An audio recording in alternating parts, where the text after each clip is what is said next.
السلام علیکم۔ آج 2 اپریل 2025 ہے اور عید الفطر کا تیسرا دن اختتام پر ہے۔ میری طرف سے تمام امت مسلمہ اور خصوصاً پاکستان کے مسلمانوں کو عید کا پہلا، دوسرا اور تیسرا دن اکٹھا مبارک ہو۔ اس دفعہ میں نے سوچا کہ پہلے دن تو ہر بندہ بس عید مبارک، خیر مبارک، عید مبارک، خیر مبارک کے چکر میں ہوتا ہے اور اس کے بعد فارغ۔ تو میں نے سوچا میں اکٹھی کروں اور پہلی، دوسری اور تیسری اکٹھی کر کے ڈھیر ساری عید مبارک آپ لوگوں کے سامنے پیش کروں۔ اللہ تعالیٰ آپ کو زندگی میں ہزاروں ایسی عیدیں لائے، خوشیاں لائے اور آپ لوگوں کو سلامت رکھے۔ اپنی دعاؤں میں ضرور یاد رکھیں اور آپ سے ایک گزارش یہ ہے کہ اپنی دعاؤں میں اس ملک کے پاکستان کو بھی ضرور یاد رکھیں، جو اس وقت شدید دہشت گردی کی زد میں ہے، اندرونی اور بیرونی فتنوں کی زد میں ہے۔ اللہ پاک اس ملک کو سلامت رکھے، اس ملک کے لیے دعائیں ضرور کیجیے گا۔ یہ دن صرف خوشیاں منانے کا نہیں بلکہ خوشیاں بانٹنے کا بھی دن ہے۔ اپنی خوشیوں کو بانٹیں، اپنے دلوں کو صاف کریں، اپنی ہمدردیاں ایک دوسرے کے ساتھ تقسیم کریں اور ان لوگوں کو بھی دعاؤں میں یاد رکھیں جو پچھلے رمضان میں، پچھلے عید الفطر میں ہمارے ساتھ تھے، ہمارے معاشرے میں تھے، لیکن اس دفعہ وہ اس دنیا سے چلے گئے ہیں۔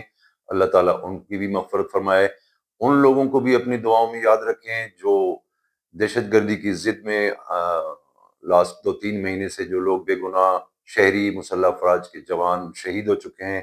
اللہ تعالیٰ ان کے بھی درجات کو بلند کرے، ان کے لواحقین کو صبر و جمیل عطا فرمائے اور ان لوگوں کو بھی دعاؤں میں یاد رکھیں جو اس وقت اس ملک کی حفاظت کے لیے، اندرونی اور بیرونی حفاظت کے لیے اپنی ڈیوٹی پر مامور ہیں۔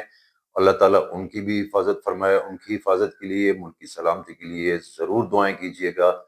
اور جیسے میں نے گزارش کی ہے کہ یہ جو عید کا دن ہوتا ہے یہ خوشیاں منانے کا نہیں بلکہ بانٹنے کا دن ہوتا ہے، تو ان لوگوں کو بھی ان خوشیوں میں ضرور یاد رکھیں جو اپنے پیاروں کو چھوڑ کر دور دراز علاقوں میں اس ملک کی سلامتی کے لیے سرحدوں پر ڈیوٹیاں سر انجام دے رہے ہیں، یا جو ملک کے اندر ایک دہشت گردی کی لہر پھیلی ہوئی ہے اس کے سامنے سیسہ پلائی دیوار بن کے اپنی ڈیوٹیاں سر انجام دے رہے ہیں، اور وہ ان خوشی کے دنوں میں بھی اپنی خوشیوں کو قربان کر کے ہماری خوشیوں کے لیے ڈیوٹیاں دے رہے ہیں۔ ان کو بھی اپنی خوشیوں میں ضرور یاد رکھیے گا، دعاؤں میں یاد رکھیں اور ایک اتحاد اور اتفاق پیدا کیجیے، ایک دوسرے کے ساتھ محبتیں بڑھائیں اور افراتفری اور انتشار کو جو ہے نا وہ بھرپور ان کا مقابلہ کریں۔